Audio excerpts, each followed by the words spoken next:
Well, hello everyone, welcome to Saturday, it's table talk time. My name is Jason, this is Model Kit Stuff.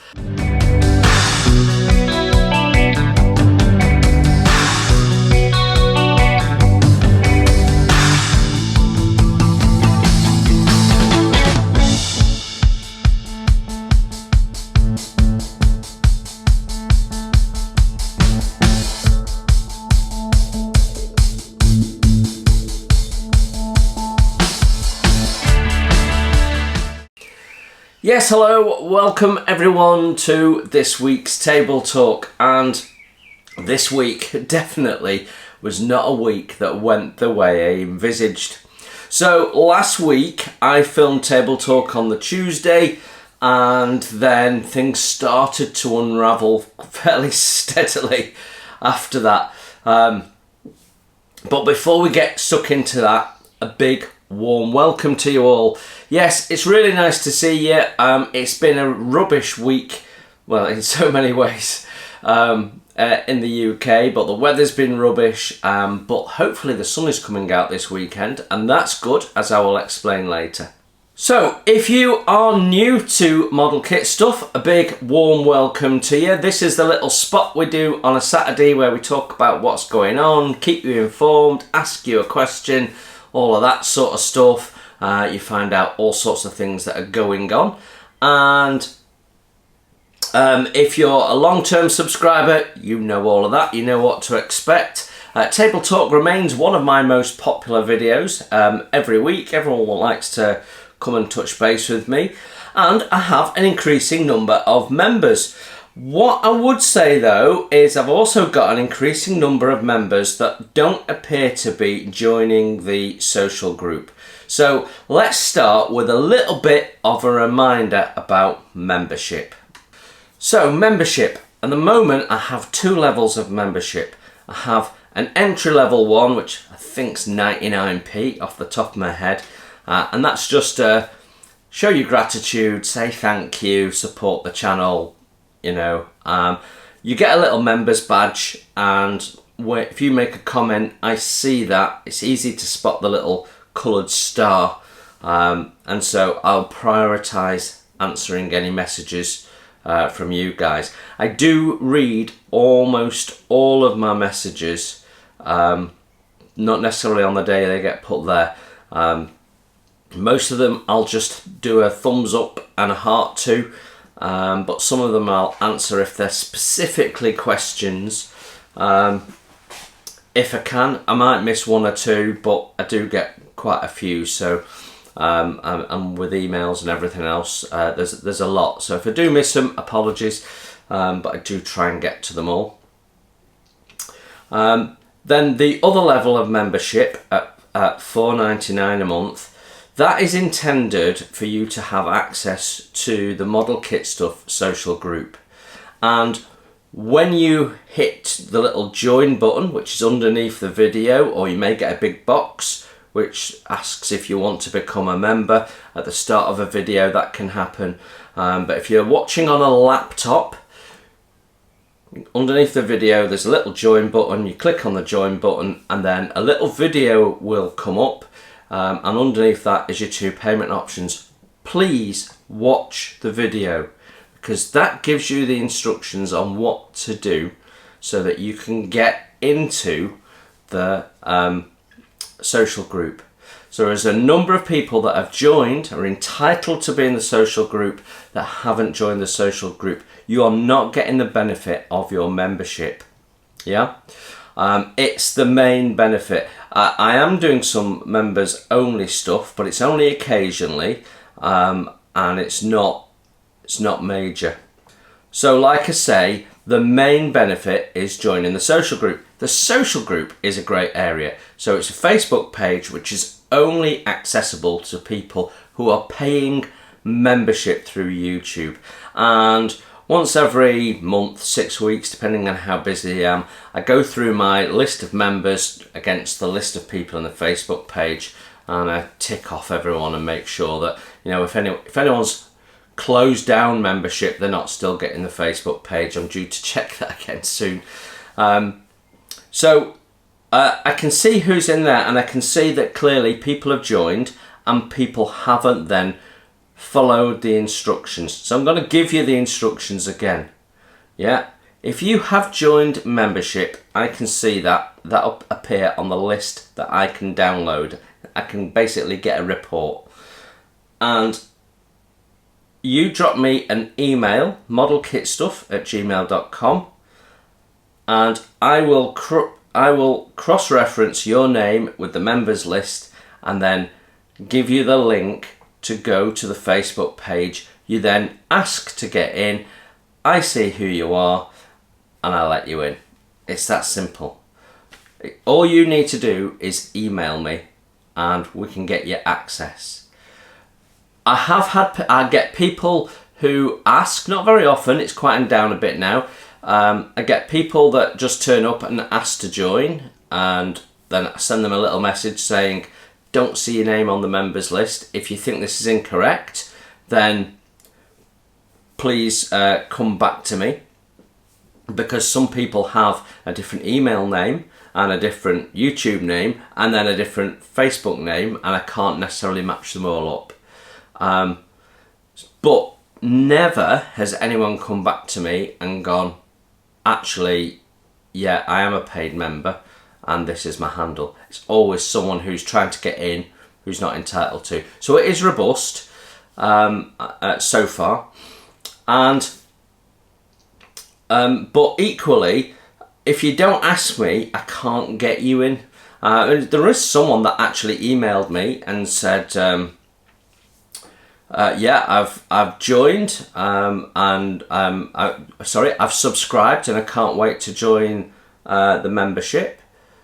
I can't wait to join the social group. So I ran the name on the list. It wasn't on the list, so I went back to him and said, don't see your name on the members list. We can sort, and something to the effect of, we can sort that out as soon as you pay your membership. Didn't hear from him again.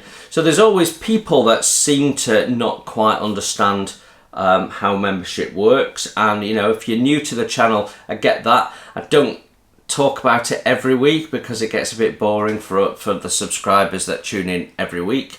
But yeah, if you have joined and you've paid the membership at the secondary level, which I think is petty officer, then you're entitled to join the social group. Drop me an email and I will sort it out. It's very simple.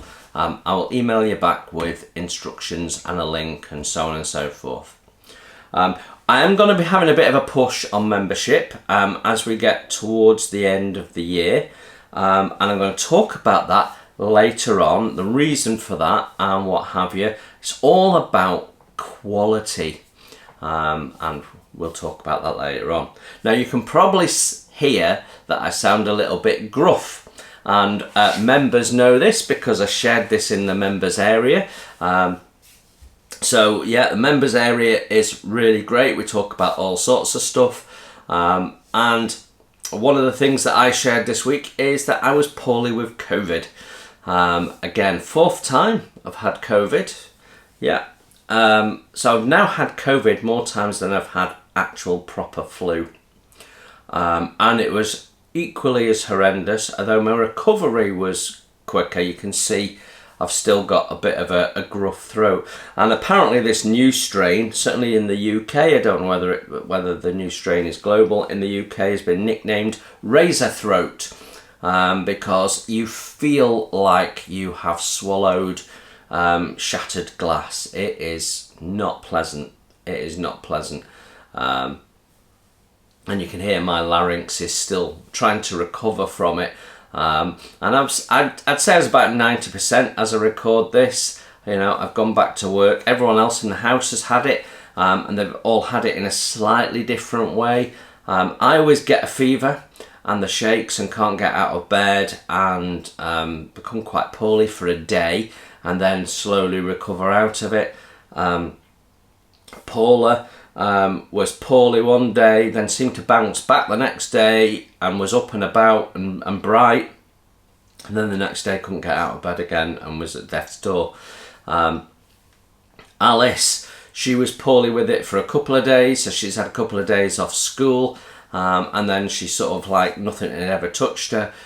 Daisy, who was ground zero for us, she brought this little pleasantry from college, you know, all the goodbye hugs and stuff, I'm guessing, and she has a cough, still got a cough, and a bit of a runny nose, and was very tired and what have you for a couple of days, and that was it. So, you know, hitting us slightly older people a little harder.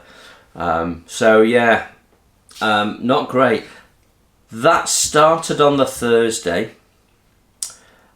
I felt really poorly on the Friday. Took the day off work on sick, which I don't do very often at all. And then Saturday I had the fever and the shakes, and I just wasn't in control of anything, especially not my body temperature. Hot 1 minute, freezing the next minute. Sunday I was better but no energy.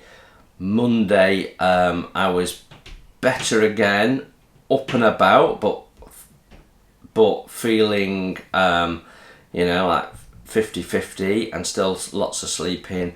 Then we got to Tuesday, I went back to work, and then Wednesday came and had gone downhill a little bit, so whether I went back to work a day or so too early, I don't know. But yeah, we've all had it. So subsequently, there was no modelling done at all this weekend, which is a disaster. And I was feeling poorly on the Thursday night, so I didn't do anything with Scharnhorst. So I've done nothing with Scharnhorst. In fact, I've done nothing on all 3 of my current live model builds. So, utter disaster. And that is compounded by the fact that I'm not here this weekend. I'm taking my 2 daughters and my dad down to Oldbourne in Wiltshire, which is where my grandparents lived from 1968 or so. So, going to go and visit them in the graveyard. I'd like to try and make that trip once a year. We do a bit of walking and what have you, and that in itself is a little bit of a concern because I'm still not 100%, and I've picked up an injury on my leg. We'll talk about that in a sec. So there won't be any modelling done this weekend either, so that puts me 2 weeks behind on video material, so it's all a mess. But that feeds nicely into the theme we're going to talk about this week. And we'll get to that in a mo. So yeah, the week wasn't brilliant from that point of view. However, things don't stand still, and we have got some stash ad stuff to talk about. So it wasn't all bad news. So let's. And I purchased my new car. I think we talked about it 2 or 3 weeks ago. Well, I've not actually signed the paperwork yet, but we're almost there. So, shall we talk stash ads? Might be getting this out of order this week, but it doesn't matter as long as we cover it all off. Okay. So first thing that I bought, and I mentioned this when we were talking about the Amati Titanic. I bought them, I did. So 1 to 250 scale furniture set for the Titanic, and it includes lots and lots of deck chairs, some stacked, some open, of which there's none in the kit, and then we get this nice little row of benches. And I don't know if you can see that or not, but they are absolutely stunning and lovely. What I've not done is check to see if there's enough benches.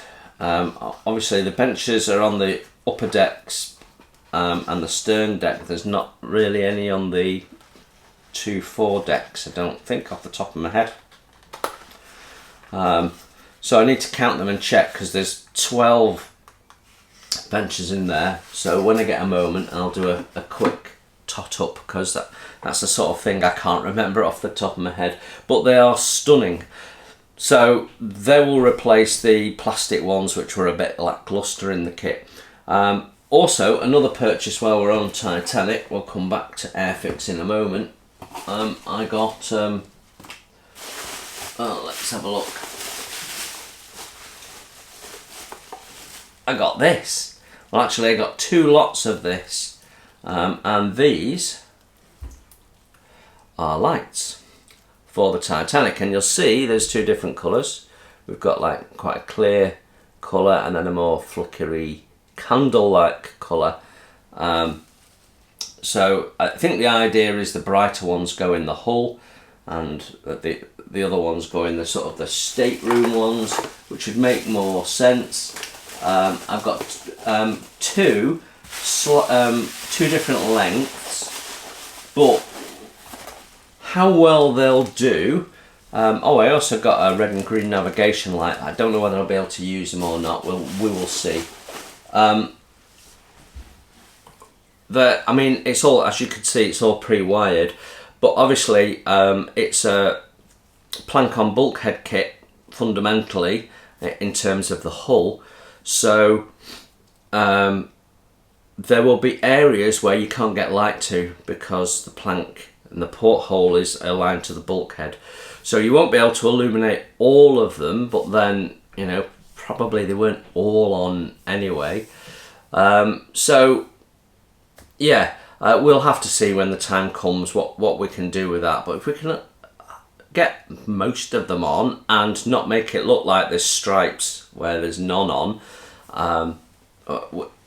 that should be fairly cool. So we'll have to have a play, and then we can light up all the sort of the rooms in the upper areas and what have you.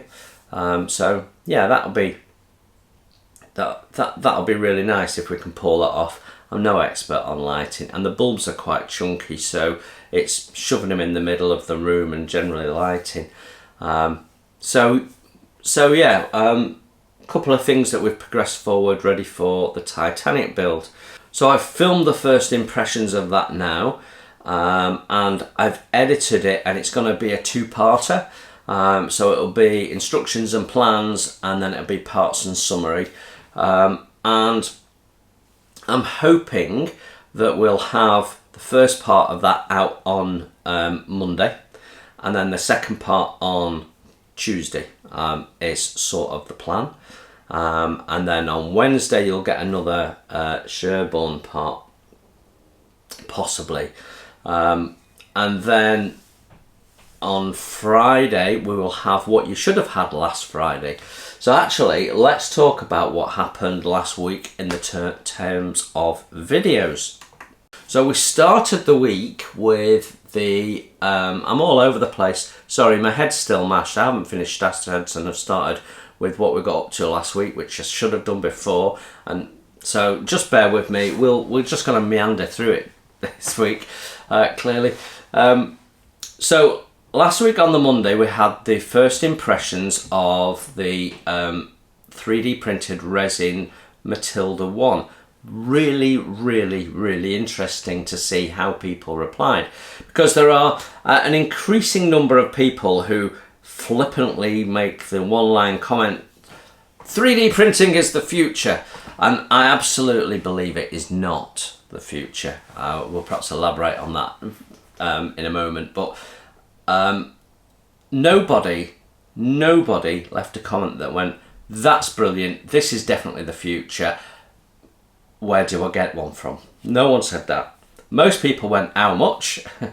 A few people, which was very interesting, quoted brand names and very much cheaper versions. You know, a whole range of prices for these 3D printed kits. And I'd not heard of any of these brands. So if you're interested in building a Matilda 1, go and have a look at the comments in that video, because a number of people have suggested alternatives. Someone was talking about the cost of actually buying the file to print your own, which, you know, I'm not sure I see the advantage of that. I mean, how many copies are you going to want to print?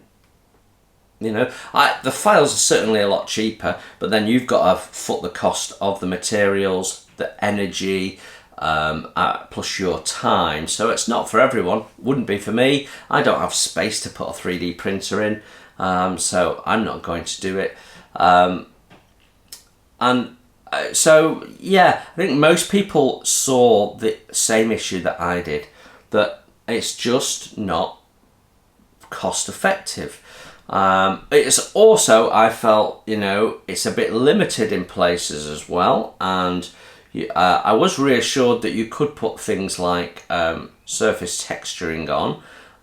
It was just a case of how much effort the designer puts in, which sort of makes sense to me when you looked at the finesse of the figure. But I mean, when you compare the 3D printing of that to what I've got on my Scharnhorst, it's immeasurably better. The 3D printing of the parts for the Scharnhorst upgrade kit from Mark 1 are shockingly bad. The resolution is really poor, it's low, and you can see all the layers, and I've got to sand them all out. Where that was less of a problem with the Vanguard model Royal Barge. There was one area right on the back where the connectors had been that needed a little bit of sanding. Otherwise it was good. With the Matilda, it seemed to clean up naturally very, very well, and I thought it was a great kit. But I agree, it's silly money. Fortunately, the channel was able to spend that money, so I didn't have to, and it allowed us to have that conversation and get it out there. So I bought that from Bovington Tank Museum, and then when you consider the cost of it and the fact that you've got no decals, which I've now got, I got decals from Accurate Armour, then it becomes a very costly option. And my view is 3D printed resin parts are ideal for creating parts that will update the accuracy and detail level in certain areas of a kit. And I think that regardless of whether it's a wooden ship or a plastic aeroplane, I think it'll have its part to play going forward, and I think it already is increasingly doing so. I'm interested to know what clear parts can look like. You know, can we get canopies with a much better thickness, for example? So yeah, I think what happens with 3D printing is yet to be seen. It's not unfolded yet, but it's definitely not the future for just printing kits. I think, like photo etch has done, it will go off in different ways, with different manufacturers doing slightly different approaches, from full update kits like the Resin Boys used to do, to generic parts like the Photo Etch Boys do. So you might be able to get a load of buckets in different sizes, or 3D printed brackets. I certainly see them being a nice challenger for track links and things like that. So I think it's already settling down into what it will be, but I think it's still got further to go. Yeah, it'd be interesting because cost point is still key for most model manufacturers, and that's going to keep them away from having too much of that in when it's costly compared to injection molded plastic. So yeah, that was an interesting start to the week. Now, also on Monday, put another little video out, which was advertising the Absolute Beginners Build series, just putting it out there for people that might not have come across it. And that video I spent a bit of time putting together, and I had some really nice comments about the video. Hold that thought. Then on the Wednesday we had Sherborne part 26, I think it was, and we did threading the dead eyes, and issues with the that you might get on the rat lines, so and shrouds and what might be causing them, and then we put another line on. And at one point in the video, because I play the video and listen to it, I say, right, I'll take you through the issues you might get on the rat lines next. But I'd already shown that bit, and what I'd done is I'd recorded that bit. I'd done it all sort of scruffily so I could talk about it, and then I cut it all off and redid it in actuality. And then I thought to myself, I should introduce that part in the video, so I did that, but that I recorded after. But I didn't change the sequencing when I was editing, because we were just getting it edited. Hold that thought as well.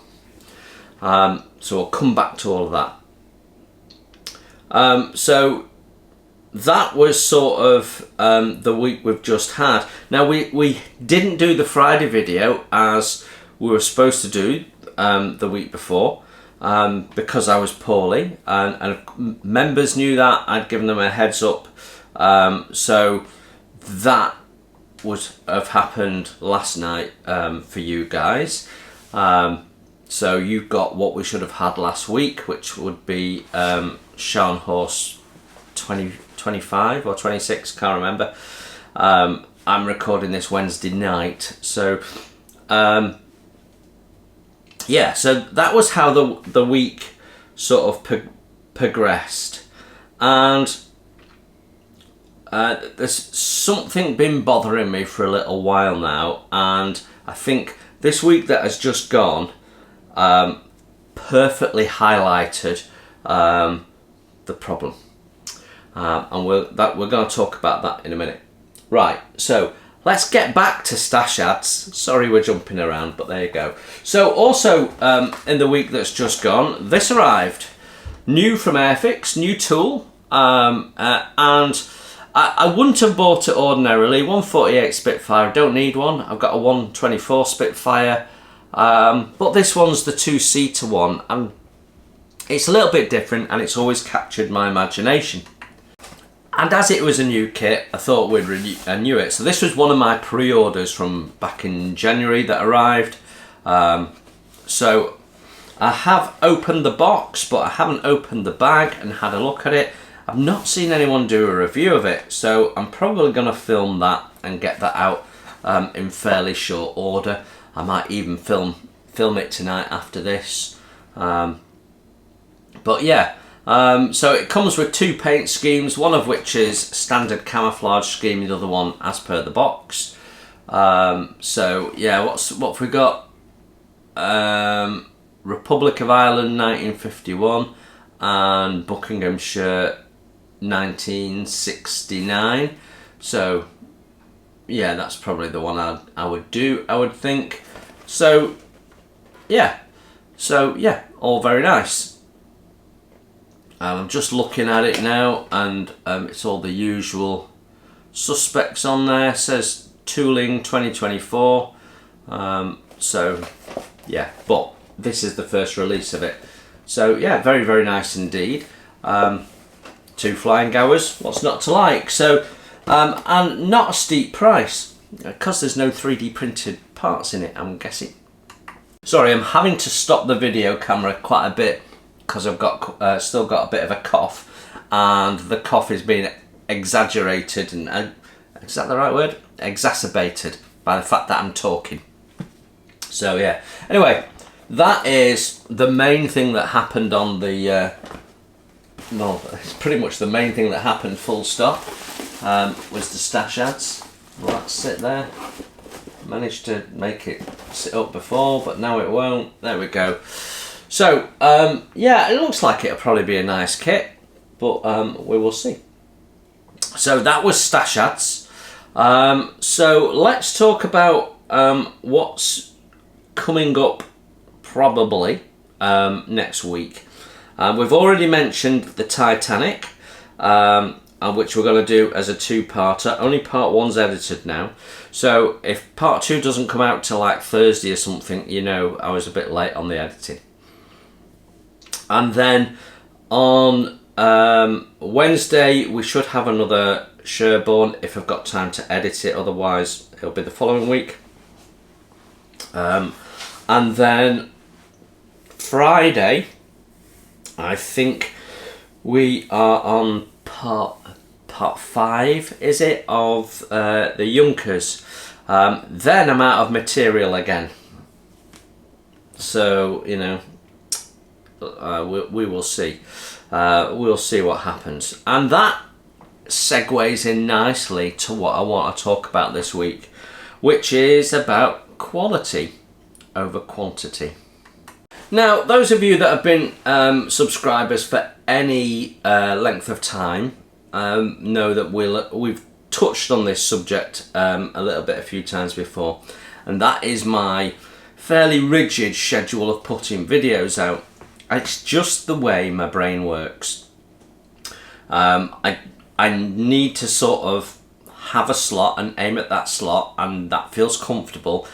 But I can put myself under pressure doing that, and I know that, and we've talked about it a few times before, and lots of people will say, well, you know, just do what you want when you want and we'll just follow and all of that sort of stuff. The problem isn't you, the problem is me, and the fact that I sort of set myself up to deliver in a certain way and then can't always do that, and then that can become stressful for me if I let it be, and it has all sorts of other unintended knock-on effects. And in the early days of the channel, I set out with an intention to put volume out, because I watched 1 or 2 videos how to get your channel launched, and more than one of them said, get your first 100 videos out as quickly as you can. And the reason for that is, the more videos that go out, the more the algorithm picks that up and starts sharing them. The more people come across your channel, the more the algorithm sees people coming to your channel and shares that out, and that helps you start the process of building a channel. But we're nearly at 13,000 subscribers, would you believe it?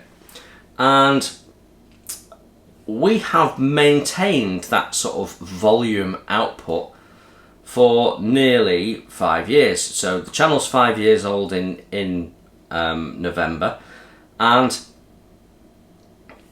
which means the pandemic started nearly 5 years ago. Where's that gone?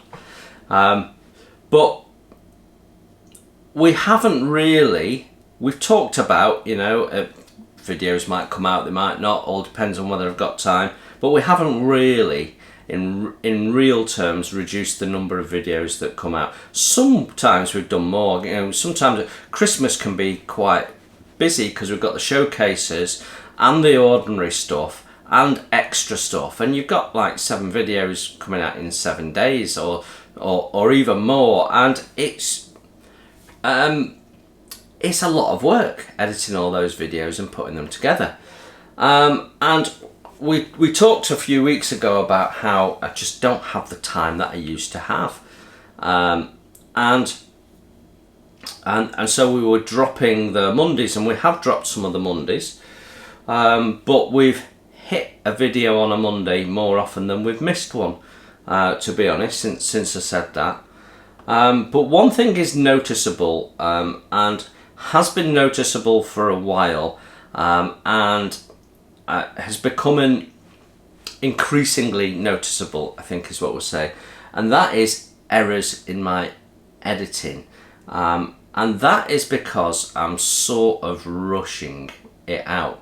So when you think about my videos, they are formatted with a formula. So if we start with the thumbnail is formatted so that I have copies, basic templates that have the Model Kit Stuff logo on the bottom, have the video type at the top, and the rest of it's blank, and I can then put in a picture and a text. And you know, it's instantly recognizable that that thumbnail is to my channel, and I quite like them. I think they work, they're clean, they're not over cluttered. I've done over cluttered ones in the past. I've picked up advice on how to improve them, and we've run with that, and they work really well. But it's a formula, and making a thumbnail takes a couple of minutes, honestly. So if I'm doing a thumbnail for this, for example, then I will go on the internet, I will take a photograph of the box or the built-up kit, probably from the Airfix website. I'll insert that into my first impressions blank template, and then I will put a comment in which will either say what it is, if it's not obvious from the picture what it is, and then I'll put a little sort of headline comment so you know whether the what's going to be happening in the video. So I might go awesome kit, or is this too pricey, or whatever it is going to be, so that you've got an idea what to expect, and that works really, really well. But it's formatted and it takes no time, and I do it on my laptop, and then I send it to my computer, and then I often will do that as my computer is starting to upload the finished video onto YouTube. Then we'll do the thumbnail, put the thumbnail in, then we set up the rest of the video parameters, and let it finish uploading, and then when it's finished uploading, it waits until the scheduled time I've given it, and it goes out. Job done. I've also now got a format for the videos. So we have the introduction music, and that sits in the video, and I take my video material and I dump it in. I move the first one to the front, then you get the titles, then you get the video, then you get the outro.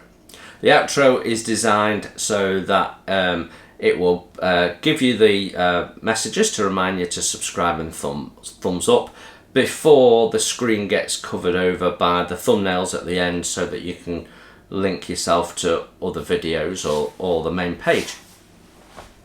It's all formulated. Even when I'm videoing, it's formulated. So if I was to cough now, or my phone would go, or someone knocked at the door, I would hit the stop button. And I know when I put the videos in the editing suite that I'm going to watch the video, and I'm looking for the ends of the videos. And at the end of each video, I watch the last few seconds, and to see if it was a natural pause, and I stop the video and we can just carry on, or whether I said something wrong, or there was a noise or whatever, and I need to edit a bit out, and then it should carry on. So even that has a formulation, and I can edit a video so much quicker now than I could 5 years ago. The difference is that I'm now using that to try and keep on top, and not fall behind. Whereas when I first started doing that formatting change, it was to allow me to improve my ability to edit, and I could focus on those little sections because I knew there'd be the problems. But that's now starting to catch me out a little bit, because I'm not watching the full video as I edit it together. And so I'm managing to keep putting out the quantity, but sometimes the quality is slipping, and that's starting to bother me more and more. Because when I set out to do this, you know, I always had the intention, as I started getting into the swing of it, to improve on it. And you can see even in the first few videos there's improvements, and I'm a great believer in continuous improvement, and there's always something you can do better. And I also am quite a big believer in making a change is as good as making a rest. So, you know, Doctor Who, for example, my understanding is they're about to rest the series, and they'll rest it for a while, and then it'll come back and people go, oh yeah, I always used to like Doctor Who. and then they'll watch it again, whereas figures have been dropping off. I can't do that. I can't go, do you know what, we'll rest the channel and we'll do something else. I mean, I could, but I have no intention to. I enjoy doing it. So I will make a change every now and then, and that's, you know, as the saying goes, as good as a rest. So that's why every now and then we'll change the title sequences and stuff like that. But there was a time when I did a build video, it would have its own title and its own piece of music, and that partly stopped when we had the issue with copyright. And the issue with copyright actually came out of the fact that Nigel at Nigel's Modelling Bench talked about some music provider he'd found. So I stopped using YouTube Music, which I'd always used in the past, used this music provider, and then I got stung and had to spend a lot of time reworking my videos, and it was a complete nightmare. And a lot of you, you know, being always supportive, said, you know what, we don't need the music, just cut it all out. And I went through a period where we didn't have music, and you might have noticed that that's started creeping back in. And the reason is, I think it actually improves the videos. Even though some of you don't like it, you've got the opportunity to put the volume down during that moment, and then bring it back up again when I'm talking. It's up to you. But I generally think just a little snippet of music does improve the professional feel of the video. So when I edited the video last week it was, but I hadn't finished putting it together and sending it out before I got ill. When I put that together, I did just that. I spent a bit of time on presenting it. It's not perfect. After I'd finished it and launched it and watched it again, I realised that some of the still pictures, I could have put some movement in there. So we could have focused in on the picture or focused out on the picture, and that would have given more animation in that video. But it worked with the music. The music almost makes the video. And then you've got the title piece, which is timed and adjusted to fit the music. The whole video is built around the music. Even though the music is the least important part in terms of what I'm trying to get over, it's the bit that everything hangs off, because the changes in the music are used to make changes in the videos and to drive the visuals. So there's the point just over the halfway point where the music sort of drops and almost falls out for 2 or 3 seconds, and that's where we put the Model Kit Stuff logo in. So a little bit of thought and a little bit of thinking about it, and looking for the peaks, start a picture, looking for a trough, end the picture, and all of that sort of stuff. You can put something together that passes as half decent. So I was quite pleased with that video, even though I can see now how I could continuously improve that process. But what it proves is, if I spend the time on it, I can actually make half decent presentable videos. Now, I know there's 13,000 of you out there that like the content I put out, but that doesn't mean I can't do better quality. And if I look at some of the other channels that put out less than me, they are putting out better quality, and I want to get to that better quality mark, really. So quantity or quality? What's more important to you as a viewer?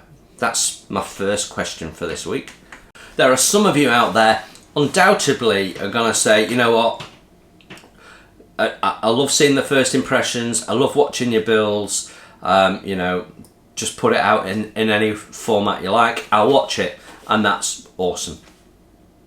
There'll be other people that understand what I'm saying and go, yeah, if quality improves the watchability and the enjoyment of the video, then putting a few less videos out is a reasonable price to pay. But you know, there's a whole spectrum of people in between that as well, I'm guessing. So I'd be interested to know what your thoughts are. Does it really bother you if the videos got polish for these type of videos that I put out? Or does it not really make any difference to you? I'm interested. It's not, however, going to change my view. And my view is I would like to do some better quality videos. So how do you find the balance between quality, quantity? Because if you put less quantity out, the growth of the channel shrinks. So you know, the time it's taken us to get from 12,000 to 13,000 would stretch, and it'd take longer, and less people would be coming into contact with the channel. Now, I'm not so fussed about subscriber numbers. I never have been. We've used them as milestones to have a conversation, as a point of interest, to have an excuse for me to say thank you to you all for following and joining in and supporting me and the channel and what we do. But the real important thing is me sharing my enjoyment of my hobby, and I want to share that with as many people as I can. So if I only put out one video a week, I wouldn't be delivering on that.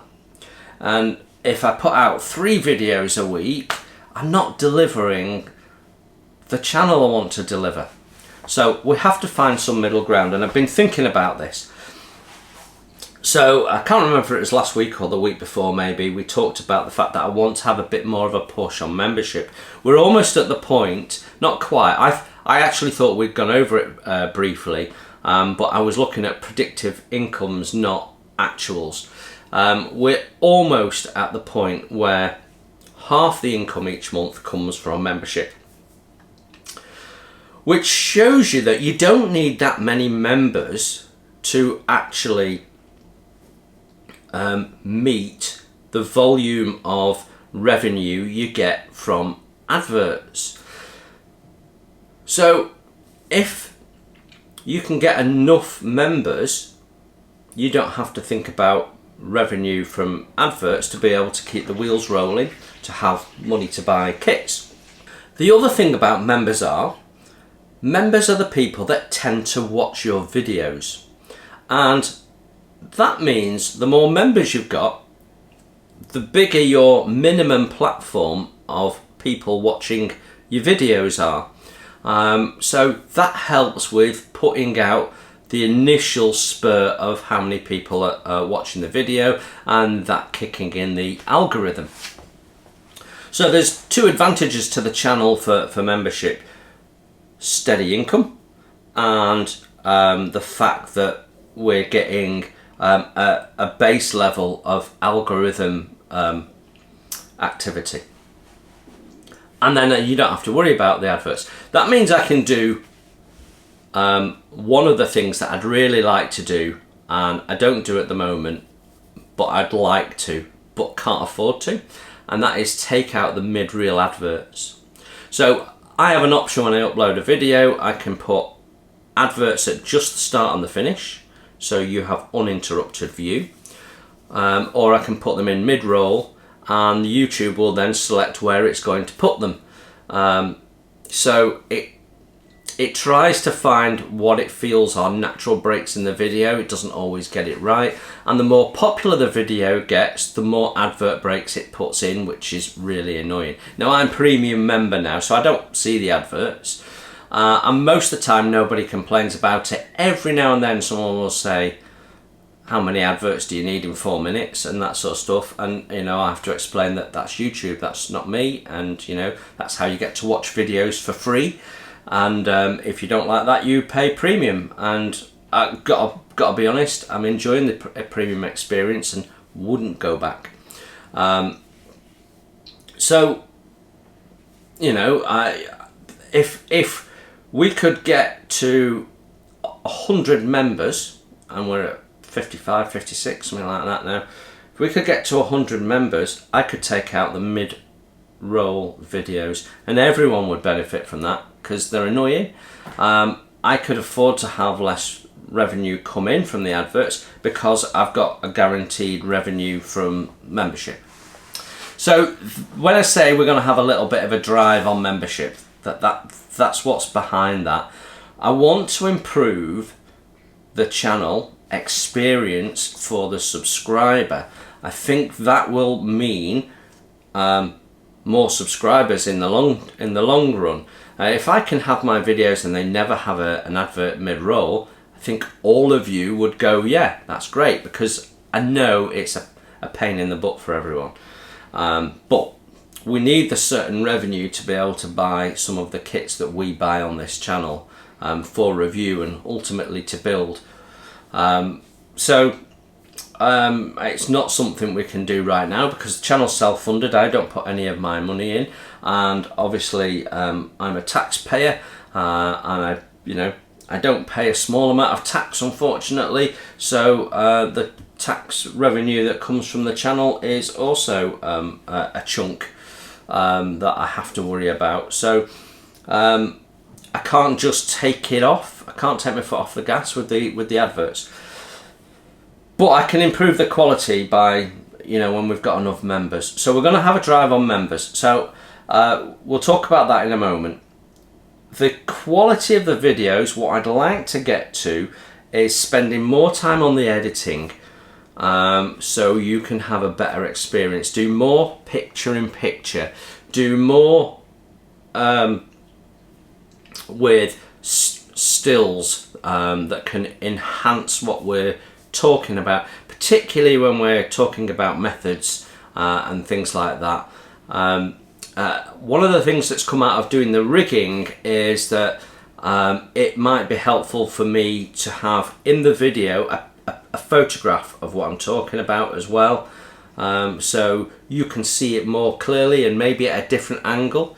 Or I can get two video cameras running, so we can have this one, which is the main one, which is the big posh expensive Canon camcorder, but we can also have my phone running that has a little mini tripod, and we've done it before. We've done it on other builds in the past. Queen Mary 2, we used to do it a fair bit, and just focus in on a different angle. So we'll be trying that when we do the sales and things on the lady. So I think that's the way to go for the channel, is to improve the presentation of what I do and worry a little bit less about how often that goes out. So there are certain videos that we can keep formulated and churn out production line style, and they are the kit reviews, the first impressions, and they are the table talk video. Format's pretty much the same every week. I've simplified it, as you've seen. I've taken out the little pictures and stuff like that, and that just allows me to talk, and I think it flows okay, although it hasn't quite done this week. And so with the tool reviews and things like that, they can stay formulated. I can focus on making sure I watch the full video through. But even with the first impressions, and I've dabbled a little bit with this in the first impressions of the Titanic. I've never done it. I don't believe so. Anyway, you guys can probably correct me. I don't believe I've done a first impressions video where I've done a picture in picture shot. So there are some parts of the Titanic kit, I'm talking about the kit and saying, well, this is right or this is wrong, and then I'm showing a period photograph of the Titanic so you can see what I'm talking about. Just spending that little bit of extra time enhances the video. So we can do some things to improve even things like the first impressions videos that we do. And I'd rather do that than focus on, oh, I've got to get 4 videos out this week. So table talk, that stays where it is. It works for everyone. The Friday build, that stays as it is. It works for everyone. I enjoy the Friday nights. What happens with the rest of the week depends, really. Well, in fact, the Friday depends as well, whether we've got content filmed or whether I've been having COVID instead. But ultimately, if I don't put 4 videos out in the week and I only put Table Talk out, you know, does it really matter? In the grand scheme of things, no. As long as, on average, we're getting a couple of videos out a week, and they're 2 or 3 videos out a week, and they're good quality. I think that will be to the benefit of the channel in the longer term. So I'm starting to make that change. So with the current builds, we'll keep the current formats. So Scharnhorst will keep its current format and what have you. But when we come to launch new builds, this is the area where we can really make a difference. And if you think way back to when I built the Megami flat top version, you know, I would put some effort into introducing that video and what have you. And again, I've learned a lot since then. So when we come to do the Panzer 1 video, we can make that a standalone build series, which has a nice quality feel to it, rather than just what we're doing at the moment, which is put a video out, have the titles, put the rest of the videos out, so on. They're all a bit samey, and I want to have a little bit more individuality about them, especially around the builds. So when we come to do, I don't know, when we come to do HMS Surprise, you know, that should stand out. I want the video to reflect what we're doing, and you know, we'll be inevitably building a high quality kit, so it needs a high quality video, and I'd like to do that a little bit differently. We will do. I mean, it won't be an instructional set of videos like have been before. And the surprise you didn't know about with the surprise is that some of those build videos will be for members only. Now, I have previously said I wouldn't do that, but what I'm intending to do is do it update style. So this is where I've got to, this is what I've done, this is how it's gone, this is a little thing to watch out for, that sort of thing. They'll all be free, but I might do some more in-depth sort of videos where I'm building and talking, and you know, we might talk about this in the book that this happens at this point here, so I've decided that we're going to do this to reflect what happens in the book, or you know, something like that. They will be members only videos, and I hope that might help increase the member numbers a little bit as well. But the focus is going to be on quality video to reflect the quality product. That doesn't mean that if we review a Rodin kit, we'll do a really rough round the edges video. What I'm trying to get to is, let's move the channel on again. It's 5 years old.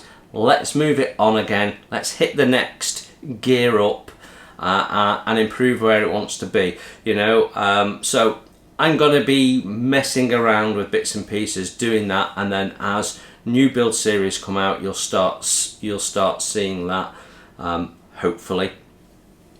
And it does mean that there's no guarantee that you get a video on a set day going forward. And I honestly think that's worth a price worth paying. So that's where my thought process is on all of that sort of stuff. I'm interested in your thoughts, because like I've showed this week, if I spend a few minutes on it more, it can make a big difference to how that comes across. So yeah, we'll be putting a little bit of thought into that. So we'll, you know, so going back to Surprise, that will have its own little piece of music, rather than the piece of music I use currently for Sherborne. Where you get where I'm coming from. So we'll be starting the Lady Eleanor videos as it will be the next new build that comes along, I would think, because Sherborne's nearly done. That'll be 8 months of videos as a build series. even though we finished it a couple of months ago, so the build was what, 6 months, just under, and the videos come out at 8 months. So you can see the difference, and as we get into bigger ships, those video timelines will get longer, which is partly why with Surprise we'll go update, because if I film everything like I do with Scharnhorst, and I film everything and you're seeing the whole build pretty much, you'd be there forever, especially when we get to the rigging. So if I can just sort of do what I'm doing and then do a video and go, right, you know, today I've spent 4 hours doing this and we've put this line on here, you know, and I had no problems, you know, and it'll be an update. It might be a 5-minute update, but that will be better than you having 2 hours of me tying knots. So completely different to the beginner series where you need to see me spend 2 hours tying knots. That's the whole point of it. So yeah, so that's where I am. That's where my thought process is. Try and spend a bit of time improving what we do to celebrate 5 years of the channel. So we're not going to do a big relaunch on the 5th birthday or anything like that. But yeah, we are going to put a little bit of thought into it, and we've got the Space 1999 build coming up soon, and that naturally lends itself to doing something a little bit different. So I have to find some free to use, free from copyright music that is 1975 orientated out of the YouTube music area. So I'm guessing that'll be a bit of disco or something. Don't know, but yeah, we'll put something together or find some sci-fi effects or something. But I'd like a real nice, punchy sort of intro to that, a bit like the original shows had. We will have to see. So we'll get all my learnings from that little video appetizer, where we did some tricks where a video panned across, and then I sped up the front end and then slowed down the back end, so you went along and stop and in time with the music. So we could do some of that with some of the images of the pre-built model kit maybe, and try and put that to some funky music and see if we can remotely get a Space 1999 intro. Maybe we'll get someone to sing it. I can't use the actual music. I'd love to. I'd love to, but obviously I can't. So yeah, there you go. That's the thoughts for Table Talk this week. Let's improve the quality.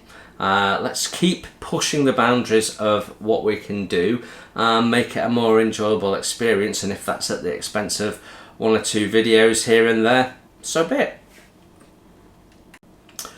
Right then, I have talked myself almost into a coma, so I think we are done for this week. So a massive thank you for tuning in again this week. It's greatly appreciated. I hope you have managed to get this far, and if you have, hit the thumbs up. I really appreciate it. You could do it in the time I've just said. I really appreciate it. It costs you nothing, you know, and how much in life costs you nothing these days, but it means so much to me, because firstly, I know you enjoyed the video, and secondly, I know other people that maybe have never heard of model kit stuff will find me and go, wow, he's about to build that Titanic, or I've always wanted to build the Surprise, or Tamiya enamels, I didn't even know they made them. All coming up on model kit stuff soon. Until I next see you, you enjoy your modelling. That's the most important thing. Bye for now.